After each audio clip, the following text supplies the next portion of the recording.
बहुत senior journalist है पाकिस्तान के, बहुत सीनियर जर्नलिस्ट हैं। कब तक आप भेड़िए के खोल के पीछे छिपे रहेंगे?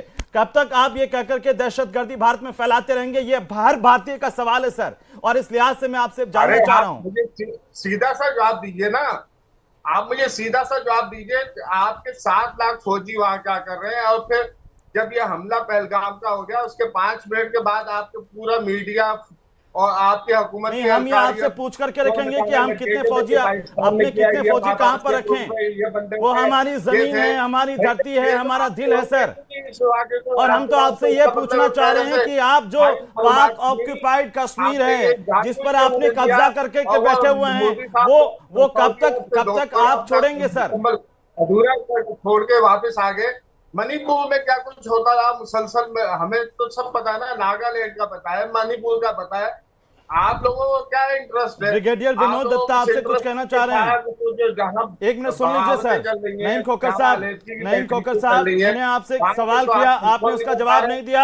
आप बरगला रहे हैं, आप पूरी दुनिया को बरगला रहे हैं, लेकिन आप हर बार बेनकाब होते हैं। और जब भी युद्ध हुआ है, आपने मुंह की खाई है, आप भागे हैं कायरों की तरह। अगर आप में हिम्मत है तो आप सेना का मुकाबला कीजिए ना। कब तक भेड़ियों की तरह से आप छिप करके आते रहेंगे और हमला करके भाग जाते रहेंगे? ब्रिगेडियर विनोद दत्ता आपसे कुछ कहना चाह रहे हैं, सुन लीजिए सर। मैं बहुत इज्जत के साथ आपको कह रहा हूं, हालांकि आप लोग इसके लायक नहीं बचे। लेकिन सुनिए सर, आप बहुत सीनियर जर्नलिस्ट हैं, आप सुनिए सर, एक सेकंड। ब्रिगेडियर विनोद दत्ता आपसे कुछ कहना चाह रहे हैं सर। ब्रिगेडियर साहब बोलिए।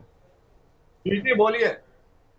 देखिए, मैं तो ये कह रहा हूं कि कई ऐसी तंजीमें हैं जो मरकज सुबहानअल्लाह है, जहां 600 आदमियों का जो काडर ट्रेनिंग का उधर फैसिलिटीज हैं।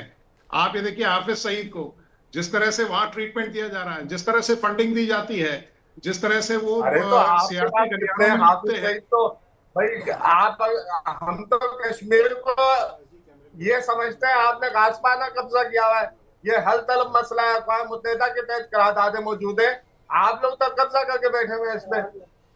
नईम साहब, तो ये सारा कुछ वो है। नईम साहब, आप लोग तो सजनरे झूठ मत बोलो, खुदा के पास जाना है। हालांकि खुदा के पास आप जैसे लोगों की जगह नहीं है, आप जैसे कायर लोगों की जगह खुदा के पास भी नहीं है। लेकिन मैं कहना चाह रहा हूं, झूठ मत बोलो हर बात पर। मैं कह रहा हूं, आप पाकिस्तान, आप जो पाकिस्तान जिस पर कब्जा करके बैठा हुआ भारत की जमीन पर, वो कब छोड़ रहे हैं? अरे पाकिस्तान ने तो कोई कब्जा नहीं किया। ये तो पीयूष शर्मा जिनके शहीद कर्नल आशुतोष शर्मा के भाई हैं, वो आपसे कोई सवाल करना चाह रहे हैं। पीयूष शर्मा आपसे कुछ सवाल पूछना चाह रहे हैं। सुनिए सर, खोखर साहब एक मिनट। पीयूष शर्मा जी, बुनियादी तौर पे एक बात मैं और बता दूं आपको। मैं खुद कश्मीरी हूँ और मुझे इसकी हिस्ट्री भी पता है सारी।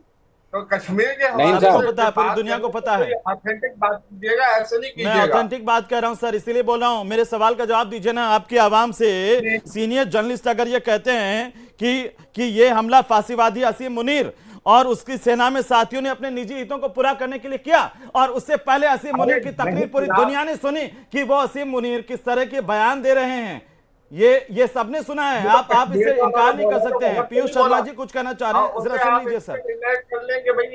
बड़े तफसील से हम आपको सुन रहे हैं, बड़ा तफसील से हम आपको सुन रहे हैं। वैसे नहीं होता है, जिस तरह की आपकी हरकतें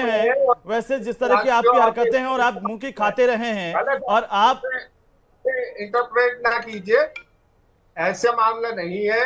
हाफिज आसिम मुनीर जो है वो कश्मीर के बारे में बोलेंगे भी, और जब तक ये अक़वाम मुत्तहिदा की करारदादें जिंदा है, आप लोगों को ये सुनना भी पड़ेगा। आप लोगों को इसके हल की तरफ भी आना पड़ेगा अगर अमन चाहते हैं। अगर अमन नहीं चाहते तो आप तो अमन चाहते ही नहीं है। नहीं, आप तो अमन पसंद है ही नहीं, आपकी तो फितरत में अमन नहीं है। और पाकिस्तान के आप लोगों ने क्या हाल कर दिए, कटोरा लेकर पूरी दुनिया के सामने जा रहे हैं, कोई भीख देने को तैयार नहीं है आपको। आप सोचिए ना, आपके अंदरूनी हालात क्या हैं जो आप इस तरह की बातें कर रहे हैं सर। और आपके अंदरूनी हालात क्या हैं, आज आपकी जीडीपी क्या है, क्या पूरी दुनिया के अंदर आपके हालात जब आप कहेंगे तो आपको एक मुट्ठी नजर आएगी सारी। आप अंदरूनी हालात को छोड़े, आप क्या हमसे नहीं ज्यादा कोकर बदतर साहब, हालात छोटा हैं। सा सवाल है, छोटा सा सवाल है, आपकी आप कुछ बगावत भी बोलते रहें, आप कुछ भी बोलते रहें, हमारे लेकिन आप मुझे आलम बताइए, आप मुझे बताइए कि कहाँ इस्लाम में लिखा है कि वे गुनाहों को, निहत्थे लोगों पर गोलियां चला करके अपनी बहादुरी का जो है वो गुणगान करना, कहाँ लिखा है सर? जी जी, कहीं नहीं लिखा ना।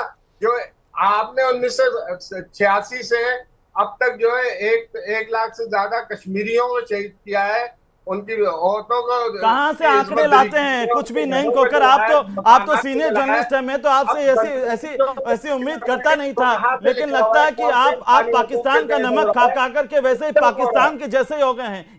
एक नंबर का झूठ बोलना, गुमराह करना। हो सकता है आपकी आवाम को आप खुश करना चाह रहे हो, आपके वजीर आजम को खुश करना चाह रहे हो, या आपको सेना से डर लग रहा हो वहां की। और हम जानते हैं कि वहां पर लोकतंत्र के हालात है नहीं सर, नईम खोकर साहब, हम जानते हैं वहां लोकतंत्र नाम की चीज नहीं है, दहशतगर्दों के इशारे पर पूरा मुल्क चलता है। पीयूष शर्मा कुछ कहना चाह रहे हैं, हंसी मत में आ रहा हूं। कौन से दहशतगर्द? वो मणिपुर वाले दहशतगर्दों को तो पीयूष शर्मा जी कुछ कहना चाह रहे हैं आपको? मेरा सवाल छोटा सा था। नईम खोकर साहब, नईम खोकर साहब, मेरी आपसे गुजारिश है, आप अपने नईम खोकर साहब प्लीज सुनना भी सीखिए। खोकर साहब सुनना भी सीखिए। खोकर साहब 1 मिनट सुन लीजिए सर। सुनने की भी आदत डालिए साहब। आप अपने मुल्क को, देश को रिप्रेजेंट कर रहे हैं यहाँ पे, कम से कम वैसे ही उसकी बहुत वो बेइज्जती हो रही है। आप प्लीज थोड़ा सुनना भी सीखिए। और भी पैनलिस्ट हैं, मेरा आपसे एक ही सवाल है कि जब भी कोई, आपको मेरी आवाज आ रही है खोकर साहब? हाँ आ रही है, वो सुन रहे हैं जी। लहजे में बात करने को तैयार हूँ, लेकिन पॉइंट बात कीजिए। गलत बात मैं नहीं बर्दाश्त करूंगा। आप मुसलसल यहाँ पे कश्मीर की बात हो रही है, यहाँ पे पहलगाम की बात हो रही है, आप मणिपुर की बात कर रहे हैं, आप नागालैंड की बात कर रहे हैं। पॉइंट से आप डिबेट, आप खोकर साहब ये गुमराह करने वाले आंकड़े कहां से लेकर के आते हैं? आप कहां से लाए हैं इनका कोई? आप कश्मीर की बात कर रहे हैं, इस पर जो आंकड़े लेकर के आए हैं उनकी कोई ऑथेंटिसिटी है? और एक हमले के 5 मिनट बाद अब सुन लीजिए ना सर, खोकर साहब आप बहुत बोले हैं, और पाकिस्तान इतने खोकर सालों साहब से आप सिर्फ कुछ सुनते ही नहीं कर रहा है, दहशतगर्दी पैदा कर रहा है। हम आप तो कुछ चाहते सुनते हैं नहीं कि हैं। आपकी सरजमी से इंजीनियर पैदा हो, हम तो चाहते हैं कि आपकी सरजमी से डॉक्टर्स पैदा हो, साइंटिस्ट पैदा हो, लेकिन आपके तो वहां से दहशतगर्दी पैदा होते हैं। देखे, ब्रेन ड्रेन आपकी तरफ भी हो रहा है, ब्रेन ड्रेन गुर्बत की वजह से हो रहा है, आपकी तरफ से खोकर साहब ड्रेन हो रहा है वो हिंदू इंतहा पसंदी की आप वजह से बोलिए हो सर, रहा है। पीयूष जी बोलिए। आपकी मुंह की मालिश की वजह से खोकर हो रहा साहब है। कुछ सुनते ही नहीं है, मैं क्या बोलूं? खोकर साहब मेरी गुजारिश है आपसे, सुनिए सर। आप भी हिंदुस्तानी हैं, मैं जानता हूं, आप भी हिंदुस्तानी हैं, आप भी कश्मीर से ही पैदा हुए, और वहां से आप भी हिंदुस्तानी मूल ही है आपका भी। आप सुन लीजिए, थोड़ा सा सुन लीजिए। खोकर जो सरनेम भी लगाते हैं वो कभी पहले हमारे यहीं का सरनेम है खोकर साहब। और आप सुनने का थोड़ा वो करिए। आपका मुल्क कोई सुनता नहीं है। जब आपके मुल्क के लोग विदेश में जाके रेस्टोरेंट ढाबा खोलते हैं तो वो इंडियन ढाबे के नाम से खोलते हैं, पाकिस्तानी ढाबा नहीं खोलते हैं। ये तो रेपुटेशन है आपकी। मैं आपसे ये गुजारिश करूंगा कि कश्मीर पे ये सारी डिबेट है और आप नागालैंड और मणिपुर पे लेके जा रहे हैं, प्लीज उसको वहीं रखिए। बाकी पैनलिस्ट को भी सुनिए। आप मुझे ये बताइए कि अभी जो आपने किया है कश्मीर में, अभी आप देखिएगा कि आपको कश्मीर के ही लोग, हमारे कश्मीर के लोग आपको कैसे वहां से निकालेंगे, और आपके जो आपने दहशतगर्द यहाँ भेजे हुए हैं वो किस तरह से निकालेंगे। मुझे पूरा विश्वास है आपने उनकी रोजी रोटी पे इस बार प्रहार किया है, आपने गलत जगह पे इस बार चाल चली है। खोकर साहब सुन रहे हैं? खा रहे हैं आप कहाँ बात करते हैं जनाब? ऐसे इंडियन ढाबों पे नहीं है, छोटे मोटे नहीं, आप तो इतना से सवाल का जवाब दे दीजिए सर।